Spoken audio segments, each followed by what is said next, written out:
தங்க நகையை விற்று உடனடி பணம் பெற மேக்ஸ் கோல்ட் கால் 04445454545. அதான் மிஸ்டர் கோல்ட், தரத்திலையும் அளவுலையும் நோ காம்ப்ரமைஸ். மிஸ்டர் கோல்ட் 100% கடலெண்ணெய். விஜய் வந்து சங்கீதா விட்டுட்டு இன்னொரு நடிகை கூட போனார் ஒரு கல்யாணத்துக்கு. இதுதானே வருது. இந்த ஒரு வித்தியாசம் இதுவே போதும் உங்களுக்கு. இது வந்து பிளான்ட் நியூஸ், செய்தியை உருவாக்குவது, எதிரியை பலவீனப்படுத்த தன்னுடைய அதிகாரத்தை அல்லது பணத்தை பயன்படுத்தி. இன்னைக்கு பாதி மீடியாக்களை சில பேர் பணம் இருக்கிற விலை கொடுத்து வாங்கி வச்சிருக்கான். உங்களை போல சில பேர் தான் விதிவிலக்கா சுதந்திரமா போடுறீங்க. இப்ப நான் பேசுறதெல்லாம் வருகிற நம்பிக்கையில, அதனாலதான் உங்ககிட்ட சொல்லி விஜய்க்கு பின்னாலே ஒரு பெரிய கூட்டம் இருக்கிறதா இன்னைக்கு இல்ல முன்னாலே சொன்னேன். எனக்கு அதை உருவாக்கியது என்னுடைய பேர பிள்ளைங்க தான். தாத்தா தாத்தா என்ன நீ விஜய் கிட்ட கூட்டு போகணும். நான் ஆடி போயிட்டேன். நான் சொன்னேன், டேய் எனக்கு விஜயை தெரியாதா, நான் பார்த்தது இல்லடா, எனக்கு தெரியாத அறிமுகம் இல்லைன்னு. அது அழுக ஆரம்பிச்சு. நீங்க தாவேக்கல சேர்றதுக்கான எதுவும் என்ன இருக்கு? இன்றைய முதலமைச்சர் தேர்தல் நின்றதுக்காக சைதவரச ஒரு கேஸ் போட்டாரா? சுப்ரீம் கோர்ட் வந்துருச்சா? ஜட்ஜ்மெண்ட் ரிசர்வ்டு சொன்னானா? எந்த நிமிஷத்தில் வேண்டுமானாலும் ஜட்ஜ்மெண்ட் வரலாம். தலைக்கு மேல இருக்க கத்தி. ஐபிசி தமிழ் நேயர்களுக்கு வணக்கம். இன்றைய சிறப்பு நேர்காணலில் நம்மோடு இணைந்திருக்கிறார் காங்கிரஸ் கட்சியின் மூத்த தலைவர் திருச்சி வேலுசாமி அவர்கள். வணக்கம். வணக்கம். விஜய் அவர்கள் பாஜகவோட கூட்டணி போயிடுவாரு அப்படிங்கிற மாதிரியான செய்திகள்லாம் வந்துச்சு. கடைசியாக எங்களுக்கு பேரம்லாம் கூட பேசப்பட்டது. 90 தொகுதி வரைக்கும் பேரம் பேசப்பட்டது. முதலமைச்சர் பதவி வரைக்குமே கொடுக்குறேன்லாம் சொன்னாங்க. ஆனால் எங்கள் தலைவர் நான் மக்களை நம்பி வந்திருக்கேன், நான் தேர்தலை சந்திக்கிறேன் அப்படின்னு சொல்லிட்டாரு. 234 வேட்பாளர்களையும் நாங்கள் தயார் பண்ணிட்டு இருக்கோம் அப்படின்னு சொல்லி ஆதவர்ஜுனா சொல்றாரு. அப்போ இந்த மாதிரி செய்திகள்லாம் வருதுல்ல, பாஜகவோட கூட்டணி பேசினாங்க, அதிமுகவோட கூட்டணி பேசினாங்க அப்படின்னு அதிக செய்திகள் வந்துச்சு. இதை நீங்க எப்படி பாக்குறீங்க? இந்த மீடியாக்கள் இந்த மாதிரி எல்லாம் வராம டிவி எல்லாம் வர்றதுக்கு முன்னால எனக்கு பயிற்சி உண்டு. எதிரியை பலவீனப்படுத்துவதற்கு பல வழிகள் உண்டு. ஒண்ணுமே தெரியாத மாதிரி அவங்கள பத்தி தப்பா செய்தி உருவாக்குறது. இந்த செய்தி அவனை பத்தி மக்கள் தப்பா நினைப்பாங்கிறத, அதுக்கு பேர் பிளான்ட் நியூஸ்ன்னு சொல்றது. செய்தியை உருவாக்குவது. ஒன்று சொன்னா நீங்க சிரிப்பீங்க. நான் அந்த தலைவர் பேரை சொல்லலை, ஏன்னா இறந்துட்டாரு. பத்திரிகை மட்டும் வேணா சொல்றேன். நெற்றிக்கு ஒரு பத்திரிகை இருக்கா? அந்த பத்திரிக்கை இருக்கு. அந்த ஒரு நாள் போகிற போது அந்த பத்திரிக்கை ஆஃபீஸ் பக்கத்துக்கு போகிறேன். ஆக இங்கே தானே அந்த பத்திரிக்கை, இந்த மணி இன்னும் இருக்கா அவளை கேட்டுங்க. அப்போ மணி ஆசிரியரில் வேற ஒருத்தர் ஆசிரியர். இங்கேருந்து உள்ளே போனோடனே டேபிளில் உட்காந்து ஏதோ எழுதிட்டு இருந்தாலும் டக்குன்னு அப்படியே எடுத்து மறைச்சா இருந்தார். அப்போ இருந்து அந்த ஆசிரியர், என்னையான ஒன்றும் இல்லை சும்மா காட்டி, இல்லை எதையோ மறைக்கிற. எடுத்து பார்த்தா லே அவுட் மேலே இருக்குது. அந்த லே அவுட்டில் படத்தில் என்னுடைய படம் இருக்குது, பக்கத்தில் யாரோ ஒரு நடிகை படம் இருக்குது. என்னையா அது எது போட்டிருக்க ஒன்றும் புரியல. அதான் அதை டச் பண்ணிட்டு இருக்கிறாரு. தெரியாத மாதிரி இந்த கதையெல்லாம் பேசாத அப்படிங்கிறார் அவர். என்னையா சொல்கிற, இது யார் எனக்கு தெரிஞ்சா தெரிஞ்சுன்னு சொல்கிறேன், தெரியலன்னு தெரியலன்னு சொல்கிறேன். கதை விடாத. டீநகரில் ஒரு பங்களா வாங்கி நீ அந்த பொண்ணுக்கு கொடுத்து அந்த கூட நீ தான் குடும்பம் நடத்திக்கிறேன்னு சொல்கிறாங்க, நீ தெரியலங்கிறேன்னு. ஐயா எனக்கு யாருன்னே தெரியலையா, இப்போயாவது சொல்லியா, அந்த பொண்ணையாவது போய் பார்த்துட்டு வர்றேங்கிறேன். அப்போ தான் பாட்ஷா படத்தில் ரஜினிகாந்த் இருக்காரா, அவருக்கு 2 தங்கச்சி இருக்கா, அதில் ஒரு சொன்ன அப்படியான்றேன்.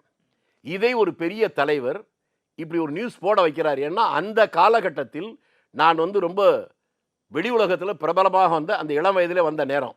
என்னை பலவீனப்படுத்த என்கிட்ட நல்லா சிரித்து பேசுகிற அவர் பண்ணது. இதை தான் பிளான்ட் நியூஸ்ன்னு சொல்கிறது. அதுக்கப்புறம் அந்த ஆள் அலறி போய் அந்த தலைவர் சொல்கிற போது பக்கத்தில் இருந்து இன்னொரு பெரிய மனுஷனுக்கு ஃபோன் பண்ணி, என்னையா இந்த மாதிரியே போச்சு, இருந்தாலும் இப்படி சொல்லிட்டானேன்னு. ஏண்டா நான் அப்போவே சொன்னேன்ல, இந்த பையனை டவுசர் போட்ட காலத்துலேருந்து எனக்கு தெரியும், இவன் தப்பாக சொல்கிறான், நீ பேச, நீ மாட்டிக்கிட்டியா அப்படின்னு அவர் சொன்னோன்னே. இதுதான் இருக்கிறது. அதை போல் அது இப்போ டெக்னாலஜி எல்லாம் வந்ததுக்கு பின்னால் அதிகாரமும் பணமும் இருந்தால் எவ்வளோ பெரிய யோக்கியனையும் அயோக்கியனாக காட்டுறது, எவ்வளோ பெரிய அயோக்கியனையும் நியாயவானாக காட்டுறது. நீங்கள் நான் பேர் சொல்லவே விரும்பலைங்க. பெண் அரசியல்வாதி எத்தனை பேர் 4 கல்யாணம் 5 கல்யாணம் பண்ணவங்களா இருக்காங்க. அதை விட்டுட்டு அதை பற்றி யாராவது நீங்கள் சொல்கிறீங்களா? விஜய் சங்கீதா விட்டுட்டு இன்னொரு நடிகை கூட போனார் ஒரு கல்யாணத்துக்கு. இதுதானே வருது. இந்த ஒரு வித்தியாசம் இதுவே போதும் உங்களுக்கு. இது பிளான்ட் நியூஸ், செய்தியை உருவாக்குவது, எதிரியை பலவீனப்படுத்த தன்னுடைய அதிகாரத்தை அல்லது பணத்தை பயன்படுத்தி.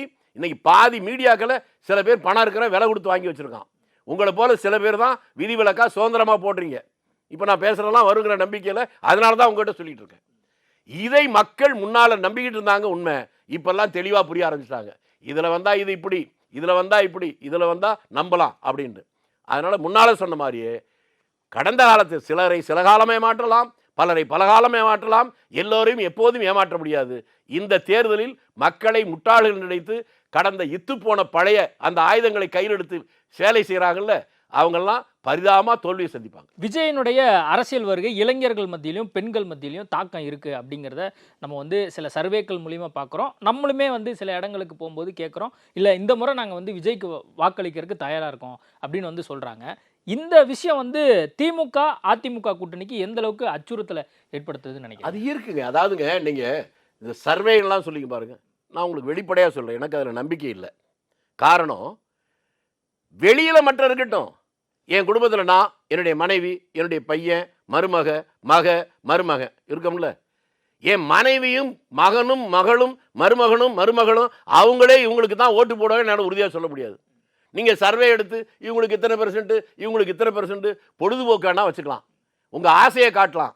அதுவும் முன்னால் சொன்னதை போல் மக்கள் மத்தியில் ஒரு இமேஜை உருவாக்குறதுக்கு பணம் வச்சிருக்கிற ஆளை வச்சும் பண்ண முடியும். ஆனால் எனக்கு அதில் நம்பிக்கை இல்லை. ஆனால் அடுத்த விஷயம், இது சரியா தவறா என்பது அது வேறு. ஆனால் விஜய்க்கு பின்னாலே ஒரு பெரிய கூட்டம் இருக்கிறது நான் இன்னைக்கு இல்லை, முன்னாலே சொன்னேன். எனக்கு அதை உருவாக்கியது என்னுடைய பேர பிள்ளைங்க தான். நான் சினிமா பார்த்து ரொம்ப வருஷமாச்சு. என்ன சொன்னாங்க அதை தாங்க வேடிக்கையாக சொல்கிறேன். என்னன்னு கேட்டால், ஒரு நாள் என் பேத்தி, அதுக்கு ஒரு 7 வயசு தான் இருக்கும், ஓடி வந்துச்சு. அது அப்போ இவர் அரசியலுக்கு அப்போ தான் வந்திருக்கிற நேரம், விழுப்புரத்தில் கூட்டம் நடக்க போகுது, அதை பற்றி செய்திகள் வந்திருக்குது. ஓடி வந்து தாத்தான்னு ஓடி வந்துச்சு. போய் என்னம்மான்னு மடியில் உட்கார வச்சேன். சிரிச்சுது. என்னடா வித்தியாசமாக வச்சிருக்கேன், சும்மா சொல்கிறா கண்ணுன்னு முகத்தெல்லாம் தடவுச்சு. தாத்தா நீ கட்சி தலைவர் தானே? ஆமாம்மா. அப்புறம் சிரிச்சுது. திரும்பி கொஞ்ச நேரம் கழிச்சு, கட்சி தலைவர்னா உனக்கு எல்லாரையும் தெரியுமில்லன்னு. நான் ஏதோ புள்ள நல்லா சொல்லுது, சந்தோஷமாக இருக்கணும். ஆமாம்மா எனக்கு எல்லாம் தெரியும். திரும்பி சிரிச்சுது. என்ன சொல்ல வருதுன்னு புரியுதுன்னு. அப்புறம் தாத்தா என்னை நீ விஜய்கிட்ட கூப்பிட்டு போணுச்சு. நான் ஆடி போயிட்டேன். நான் சொன்னேன், டேய் எனக்கு விஜயை தெரியாதா, நான் பார்த்தது இல்லைடா, எனக்கு தெரியாதா, அறிமுகம் இல்லைன்னு. அது அழுக ஆரம்பிச்சிச்சு. பொய் சொல்லாத தாத்தா, நீ தான் கட்சி தலைவர் தானே, உனக்கு எல்லாரையும் தெரியுமில்ல, கூப்பிட்டு போகணும். 1 மணி நேரம் ஆச்சு அதை நான் சமாதானம் வைக்க. அதுக்கப்புறம் என் பேரை, அவன் வந்து அப்போ 9th ஸ்டாண்டர்ட் படிச்சுக்கிட்டு இருந்தான். அவன் வந்தான். எனக்கு பேத்திகள் தான் 9 பேர் இருக்காங்க, 8 பேர் இருக்காங்க, பேரன் ஒருத்தன் தான். அவன் வந்தோடனே, டேய் உங்கள் மாமாவை என்னடா இது மாதிரி பேசுது, விஜயை பார்க்கணும்னு சொல்லுதுன்னு.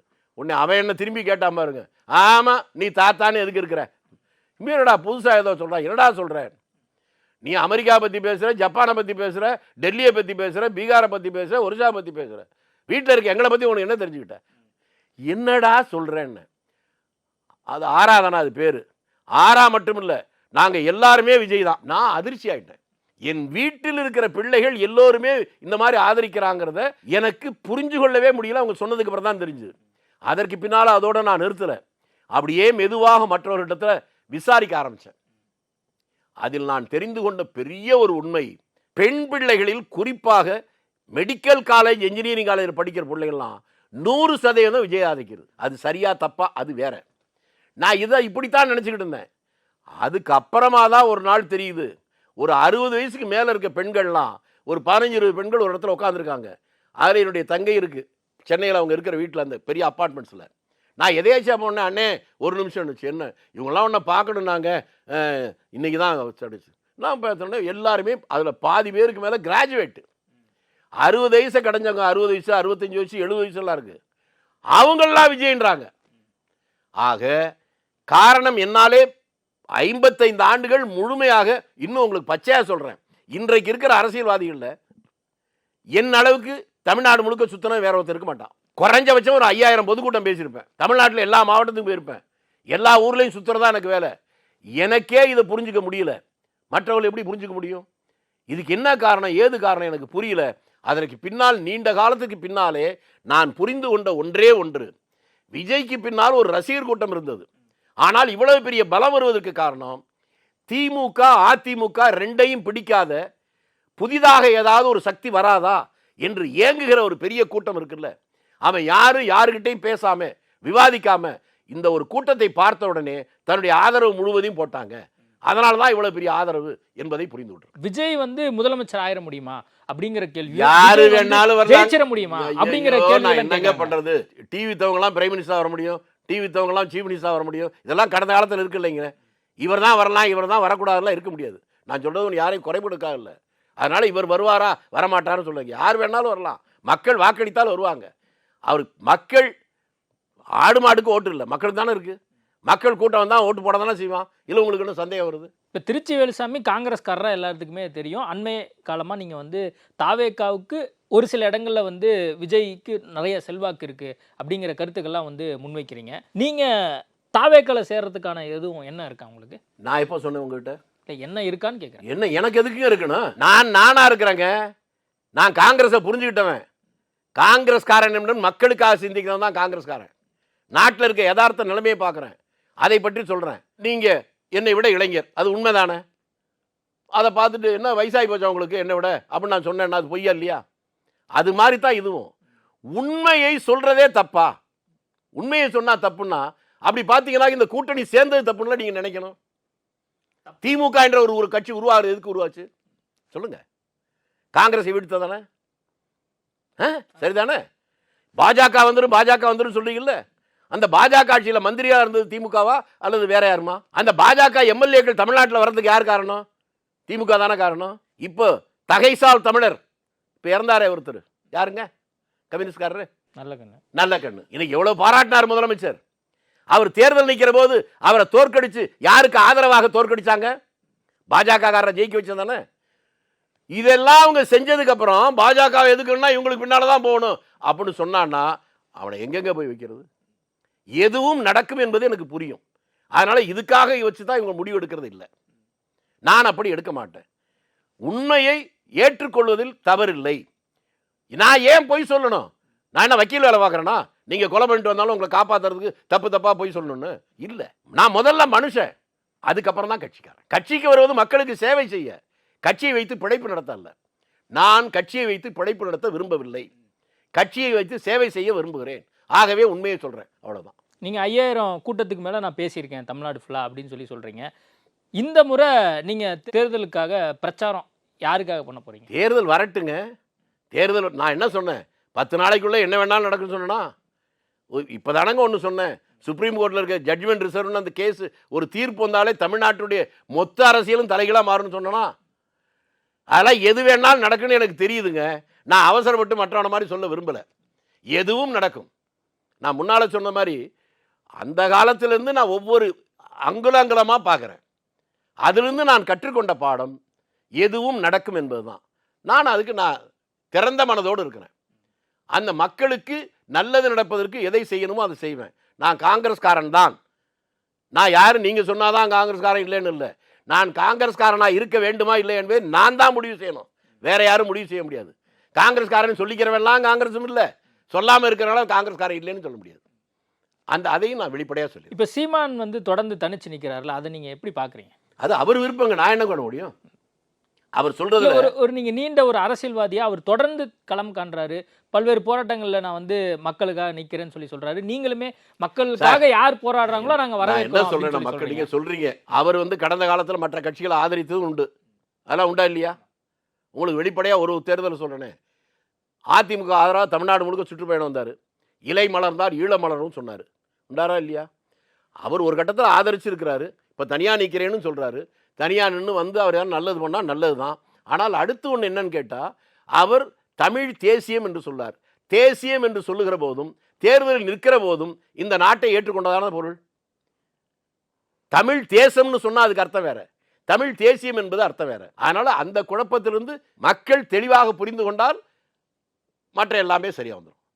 யாராக இருந்தாலும் என்னங்க, அவர்கள் நல்லது மக்களுக்காக நல்ல செய்தியை சொன்னால் ஏற்றுக்கொள்வதும் அவரை ஆதரிப்பில் என்ன தவறு இருக்கு? தமிழ்நாடு சட்டமன்ற தேர்தலுக்கு இன்னும் ஒரு சில நாட்கள் தான் இருக்கு. குறிப்பாக சொல்லணும்னா நம்ம பேசிக்கொண்டிருக்க நாளிலிருந்து 34வது நாள் வந்து தமிழக சட்டமன்ற தேர்தல் வர இருக்கு. இந்த தேர்தலை பொறுத்த வரைக்கும் ஒரு வித்தியாசமான தேர்தல் அப்படின்னு சொல்லி நிறைய பேர் வந்து சொல்றாங்க. காரணம் என்னன்னா, விஜயனுடைய இந்த அரசியல் வருகை மிகப்பெரிய ஒரு தாக்கத்தை மற்ற கட்சிகளுக்கு ஏற்படுத்த போகுது அப்படின்னா வந்து சொல்லிட்டு இருக்காங்க. திமுக கூட்டணியில் கிட்டத்தட்ட ஒரு 25க்கும் மேற்பட்ட கட்சிகள் வந்து கூட்டணியில் இருக்காங்க. அதிமுக கூட்டணியை பொறுத்த வரைக்கும் 10-15 கட்சிகள் வந்து கூட்டணியில் இருக்காங்க. தாவேக்கா இன்னைக்கு தேதிக்கு வரைக்கும் நாங்கள் தனிச்சு தான் அப்படிங்கிறத ஆதவ அர்ஜுனா அவங்களுடைய அந்த பொதுக்கூட்டத்தில் பேசும்போது சொல்லியிருக்காரு. சீமான் ஆல்ரெடி நான் எப்பயுமே தனிச்சு தான் அப்படின்னு வந்து அவர் சொல்லியிருக்காரு. இந்த தேர்தலை நீங்கள் எப்படி பார்க்குறீங்க? 34 நாள் தான் இருக்குது அப்படின்னு நாங்கள் சொன்னீங்க. என் பார்வையில் 34 நாள் இருக்குது அப்படின்னு பார்க்குறேன். ஏன்னா அரசியலில் ஒரு மிகப்பெரிய மாற்றம் சொடக்கு பண்ணுற நேரத்தில் வரும். நாமினேஷன் ஃபைல் பண்ணுறதுக்கு என்ன 10 நாள் இருக்குது. இன்றைக்கே எல்லாம் முடிஞ்சு போன மாதிரி நீங்கள் நினச்சிங்கன்னா உங்களை பார்த்தா பாவமாக தான் தெரியுது. ஏன்னா அரசியல் என்பது வேறு திசை நோக்கி போயிட்டுருக்கு. ஒரு காலத்தெல்லாம் 6 மாதம் கழித்து தேர்தல் வந்தாலும் கூட இந்த கட்சி இவர்கள் தான் கூட்டு சேர முடியும், இவர்களும் சேரவே முடியாது, காரணம் கொள்கை ரீதியாக ஒரு ஒத்துப்போவார்கள், இது மாற்று கருத்துடையவர்கள், இப்படியெல்லாம் ஒரு காலம் இருந்தது உண்டு. இப்போ அதெல்லாம் கிடையாது. யார் யாரோடு வேண்டுமானாலும் சேரலாம். அவருடைய இலக்கு, அவருடைய எதிர்பார்ப்பு ஒன்றே ஒன்று தான், தனக்கு என்ன லாபம் என்று மட்டும் பார்ப்பது தான் கட்சியுடைய வேலைன்னு ஆயிடுச்சு. நாம் புரிந்து கொள்வது யதார்த்தத்தில் காங்கிரஸும் பிஜேபி மட்டும்தான் கூட்டு சேராது.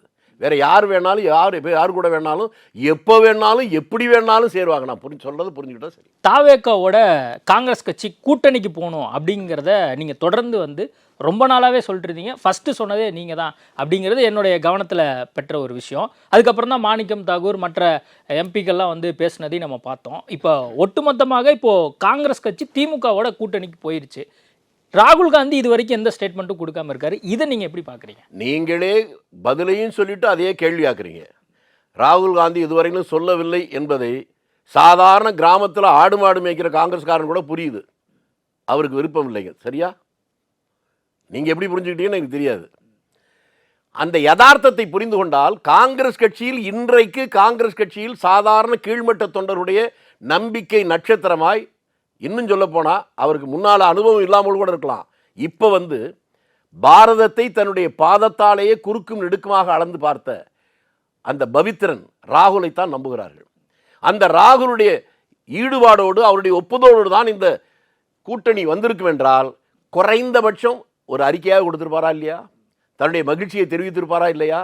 அது இல்லை என்கிற போது அவருக்கு ஒரு நெருடல் இருக்கிறது, அது சொல்ல முடியவில்லை என்பது வெளிப்படையான ரகசியம் ஒன்றும் கிடையாது, உண்மை.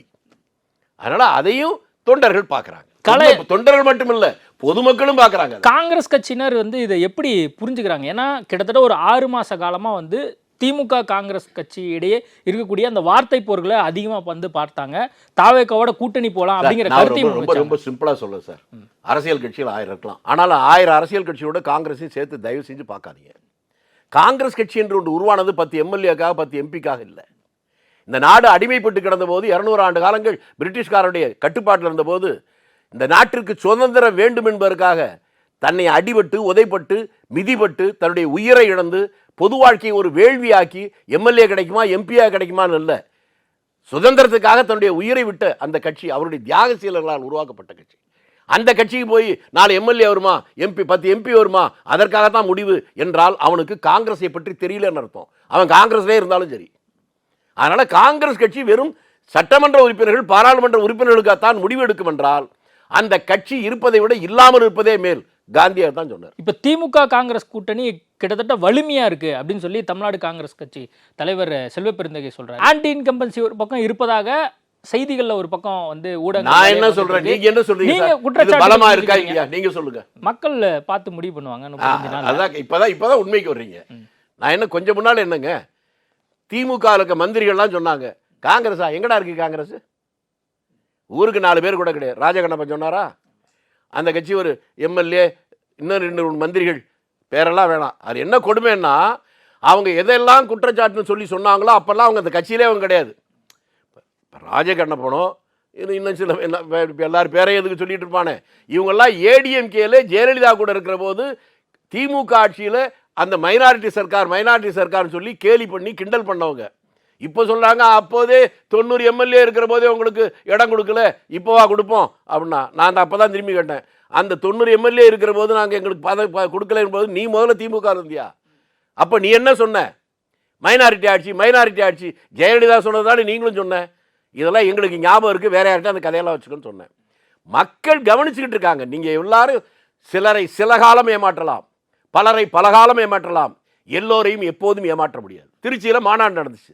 முதலமைச்சர் பேசின பேச்சு கேட்டீங்களா? என்ன பேசினாரு?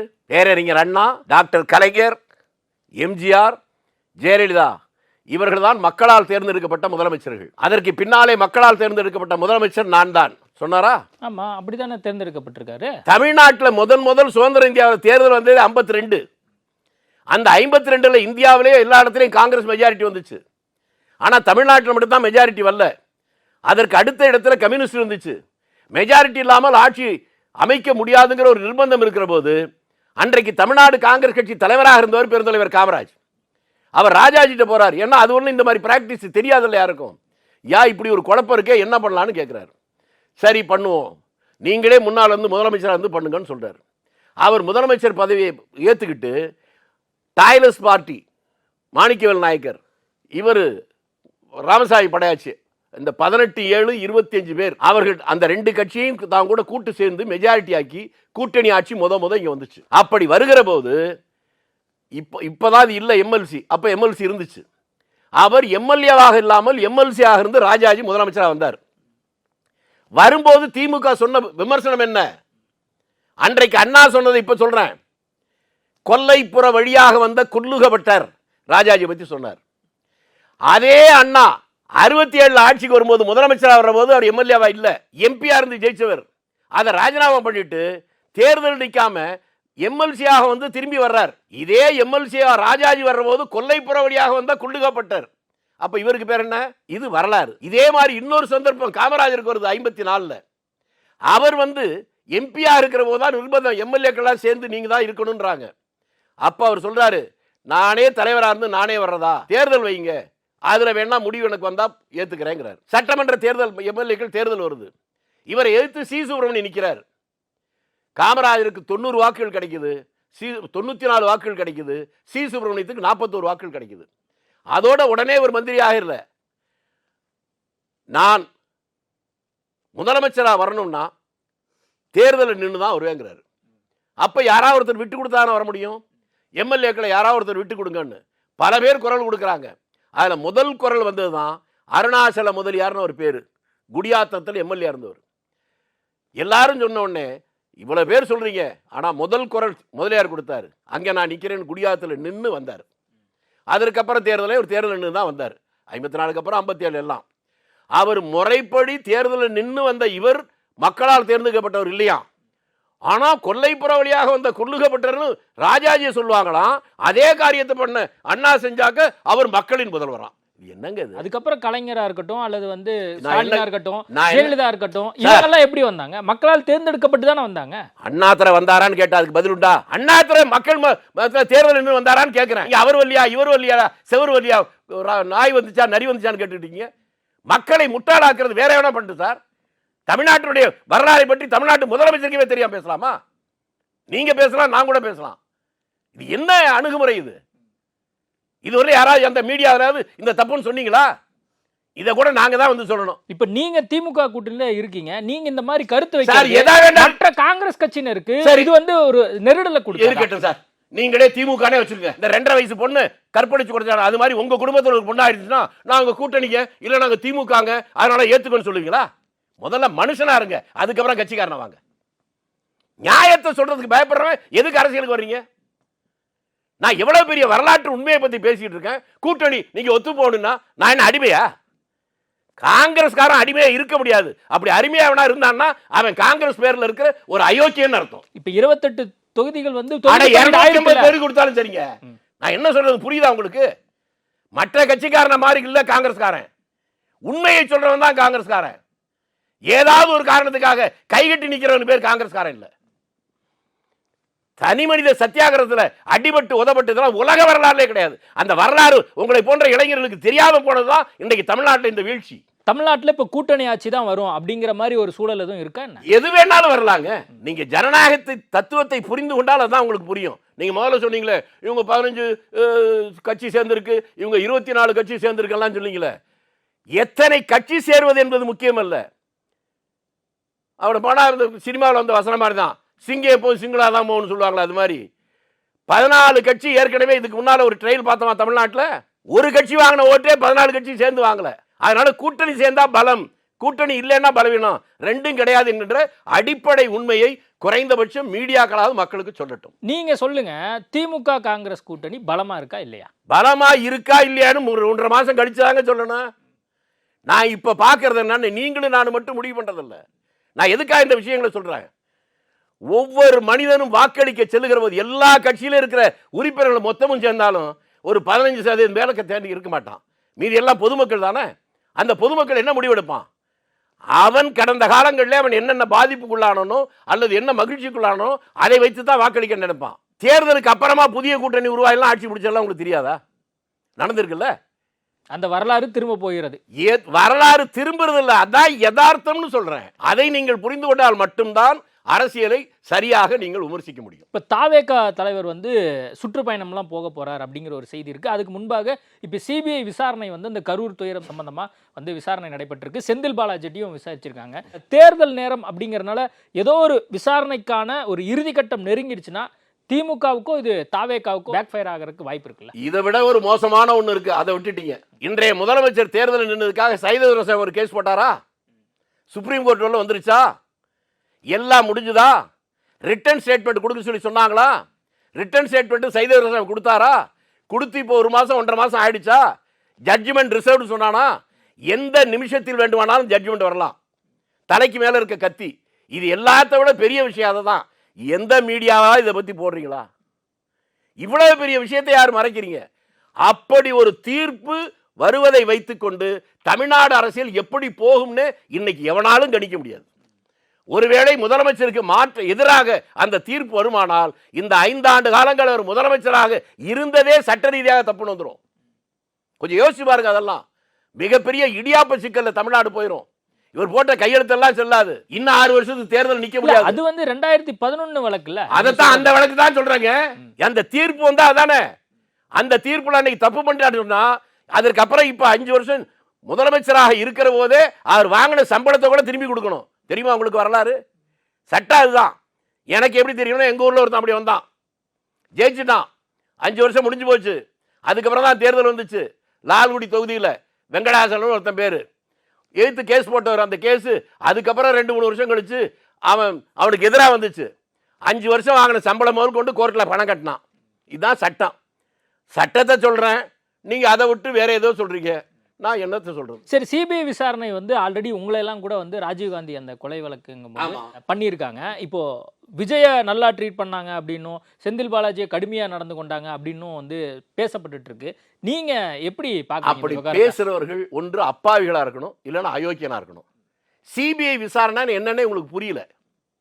இந்த போலீஸ்காரங்க விசாரிக்கிற மாதிரி அல்ல சிபிஐ. எப்படி இருக்கும் அந்த செனாரியோ? எப்படி இருக்கும்? சரி, அதை மட்டும் சொல்லிட்டுமா என்ன எப்படி கூட்டான்னு?